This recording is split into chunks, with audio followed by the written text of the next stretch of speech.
নমস্কাৰ নিউজ অসম 24 দৰ্শকক স্বাগতম জনাই আপোনালোকৰ মাজত লৈছোঁ অতিকে গুৰুত্বপূৰ্ণ খবৰ। মই ইতিমধ্যে নিউজ অসম 24 টপ 10 হেডলাইন সৈতে দিবলৈ আছোঁ। প্ৰথম গুৰুত্বপূৰ্ণ খবৰ। আজি ডিব্ৰুগড়ৰ বন্দনাই চলাব মুখ্যমন্ত্ৰী সৰ্বানন্দ সোণোৱালৰ টুইটাৰ একাউণ্ট। ডিব্ৰুগড় বন্দনাই চলাব মুখ্যমন্ত্ৰী সৰ্বানন্দ সোণোৱালৰ টুইটাৰ একাউণ্ট। বিশ্ব শিশু দিৱসৰ লগত সংগতি ৰাখি শিশুৰ উৎকৰ্ষ সাধনৰ দক্ষতা বিকাশৰ উদ্দেশ্যে শুকুৰবাৰে দিনটোত ৰাজ্যৰ মুখ্যমন্ত্ৰীগৰাকীৰ টুইটাৰ একাউণ্ট অৰ্পণ কৰা হ'ব যুৱতীগৰাকীৰ হাতত। 22 নৱেম্বৰত বিজেপিত যোগদান কৰিব সাংসদ বিশ্বজিৎ দৈমাৰীয়ে। 22 নৱেম্বৰত বিজেপিত যোগদান কৰিব বিপিএফৰ সাংসদ বিধায়কে। সদ্য পদত্যাগী সাংসদ বিশ্বজিৎ দৈমাৰীয়ে যোগদান কৰিব বিজেপিত। তামোলপুৰৰ বিধায়ক ইমানুল মুছাহাৰীয়ে পিন্ধিব গেৰুৱা বসন। অসম আৰক্ষী উপ পৰিদৰ্শক পৰীক্ষাৰ বাবে হেল্প ডেস্ক মুকলি। 22 নৱেম্বৰত অনুষ্ঠিত হ'বলগীয়া অসম আৰক্ষী উপ পৰিদৰ্শক পৰীক্ষাৰ বাবে ইতিমধ্যে সকলো প্ৰকাৰে প্ৰস্তুত হৈছে অসম আৰক্ষী। গুৱাহাটী আৰক্ষী আয়ুক্তৰ কাৰ্যালয়ত বাছনি পৰীক্ষাত বহিব লগা প্ৰাৰ্থীসকলৰ বাবে এখন হেল্প ডেস্ক মুকলি কৰা হৈছে। প্ৰাৰ্থীসকলে যাতে কোনো অসুবিধাত পৰিব লগা নহয় সেই কথাত গুৰুত্ব দি এটা মোবাইল নম্বৰ মুকলি কৰা হৈছে। মুকলি কৰা যোগাযোগ নম্বৰটো হৈছে 6026900550। তিনিচুকীয়া পেঙেইত আলফা এজন কেডাৰ। তিনিচুকীয়া আৰক্ষী সেনাৰ অভিযানত আটক প্ৰান্তিক অসম।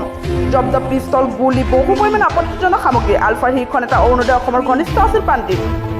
চাকৰি দিয়া পলুফন্দি ধুবুৰী দাঁতক অধিবক্তা। চাকৰি দিয়া পলুফন্দি ধুবুৰী দাঁতক অধিবক্তা। ধৃত অভিযুক্তাজন ধুবুৰী আদালতৰ মনিৰুল ইছলাম। এজন লোকৰ পৰা 3 লাখ টকা লোৱাৰ অভিযোগ। অধিবক্তাজনে লোক দাবী কৰিছিল 5 লাখ টকা। গৌৰীপুৰৰ গেৰামাৰী শফিকুল হকৰ পৰা লৈছিল 3 লাখ টকা। হিমন্ত বিশ্ব শৰ্মাই বিজেপি বিপিএফৰ মিত্ৰতা ভংগৰ আনুষ্ঠানিক ঘোষণা কৰে। বৃহস্পতিবাৰে সংবাদমেল সম্বোধন কৰি মন্ত্ৰী হিমন্ত বিশ্ব শৰ্মাই বিজেপি বিপিএফৰ মিত্ৰতা ভংগৰ আনুষ্ঠানিক ঘোষণা কৰে। মন্ত্ৰী হিমন্ত বিশ্ব শৰ্মাই কয় যে 2016 বিধানসভা নিৰ্বাচনৰ বাবে 5 বছৰৰ বাবে বিজেপি বিপিএফৰ সৈতে মিত্ৰতা আছিল। এই 5 বছৰ সম্পূৰ্ণ হোৱাৰ পিছত আকৌ কোনো ধৰণৰ নতুনকৈ মিত্ৰতা নহয় বিপিএফৰ সৈতে।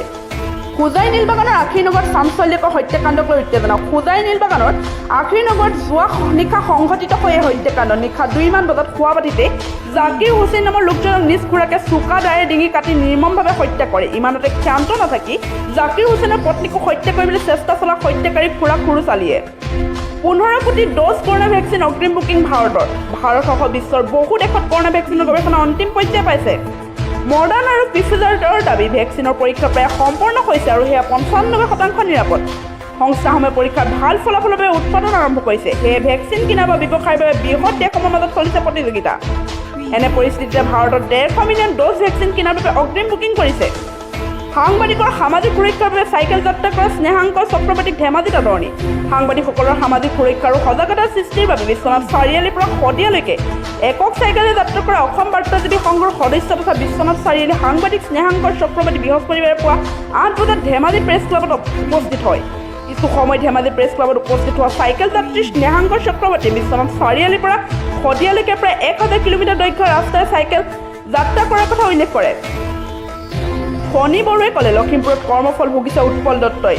লখিমপুৰত উৎপল দত্তৰ প্ৰাৰ্থিত্বক লৈ বাৰম্বাৰ আপত্তি দৰ্শাইছে ৰাজ্যিক বিজেপিৰ নেতৃত্ব লখিমপুৰ জিলা বিজেপিয়ে।